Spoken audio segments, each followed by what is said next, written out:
এমন একটা তরকারি রান্না করলে বাসার ছোট বড় সবাই অনেক বেশি পছন্দ করবে। প্রথমেই একটা রান্নার প্যানে সয়াবিন তেল দিয়ে দিয়েছি 3 টেবিল চামচের মতো। এখন দিয়ে দিচ্ছি আগে থেকে লবণ হলুদ মাখানো ট্যাংরা মাছ। এখানে আমি দেশি ট্যাংরা মাছটা নিয়েছি।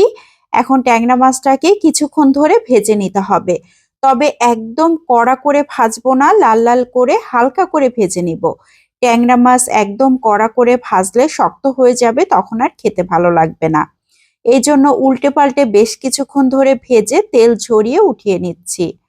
মাছগুলোকে উঠিয়ে নেবার পর যে অবশিষ্ট তেল রয়েছে সেই তেলের মধ্যে 2টা আলু দিয়ে দিয়েছি। আলুগুলোকে চিকুন করে কেটে তারপর দিয়েছি। লবণ হলুদ দিয়ে দিয়েছি আধা চা চামচ করে। এখন বেশ কিছুক্ষণ ধরে নেড়েচেড়ে আলুগুলোকে ভেজে নিচ্ছি।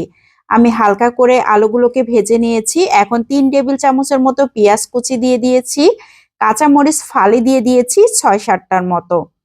খুব ভালো করে নেড়েচেড়ে এখন দিয়ে দিচ্ছি পেঁয়াজ পেস্ট 1 চা চামচ, রসুন পেস্ট আধা চা চামচ, লাল মরিচের গুঁড়া দিয়েছি 1 চা চামচ, ধনিয়ার গুঁড়া দিয়ে দিয়েছি আধা চা চামচ। খুব ভালো করে নেড়েচেড়ে সামান্য একটু পানি দিয়ে দিচ্ছি কষানোর জন্য। আলুগুলোকে খুব ভালো করে সিদ্ধ করে নিতে হবে। যদিও আমি আলুগুলোকে আগে ভেজে নিয়েছিলাম, তারপরেও খুব ভালো করে সিদ্ধ করে নিতে হবে। এই জন্য আমি 1 কাপের মতো পানি দিয়েছি।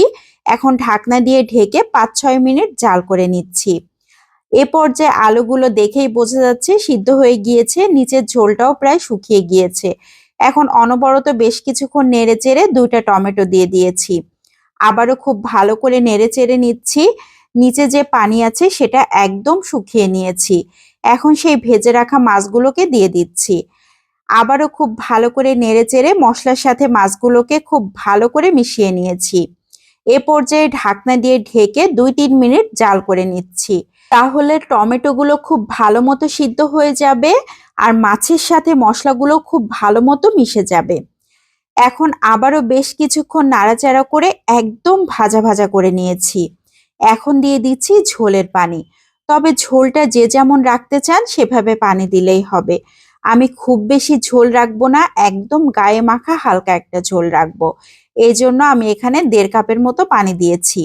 ঢাকনা দিয়ে ঢেকে রান্না করে নিচ্ছি 5 থেকে 6 মিনিট। এরই মধ্যে খুবই সুন্দর একটা বলক চলে এসেছে। এখন আবারও নেড়ে চেড়ে দিচ্ছি। এ পর্যায়ে আর ঢাকনা দিয়ে ঢাকার প্রয়োজন হবে না। এখন নেড়ে চেড়ে দিয়ে দিচ্ছি আধা চা চামচের মতো জিরা পেস্ট। জিরা পেস্টটা শেষের দিকে দিলে খুবই সুন্দর একটা স্মেল আসে। এখন নেড়ে চেড়ে খুব ভালো করে মিশিয়ে নিচ্ছি। এ পর্যায়ে আবারও 2-3 মিনিটের মতো ঢাকনা দিয়ে ঢেকে রেখে দিব। তাহলে জিরার সুন্দর সেন্টটা পুরো তরকারির সাথে মিশে যাবে।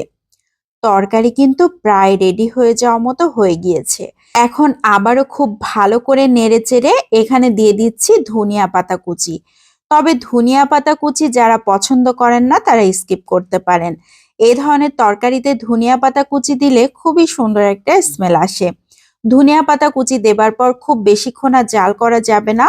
অল্প কিছুক্ষণ এভাবে নেড়েচেড়ে চুলাটাকে বন্ধ করে দিতে হবে।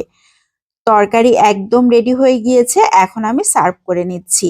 এই তরকারি দিয়ে গরম গরম ভাত খেতে কি যে মজার হয়! এ ধরনের একটা তরকারি হলে আর কোনো তরকারি লাগে না। বাসার ছোট বড় সবাই অনেক বেশি পছন্দ করবে। তো কেমন লাগলো সবাই লাইক ও কমেন্টের মাধ্যমে অবশ্যই জানাবেন। ভালো লাগলে বেশি বেশি করে শেয়ার করে দিতে পারেন, তাহলে অনেকেই দেখার সুযোগ পাবে। আজকের মতো বিদায় নিচ্ছি। আসসালামু আলাইকুম।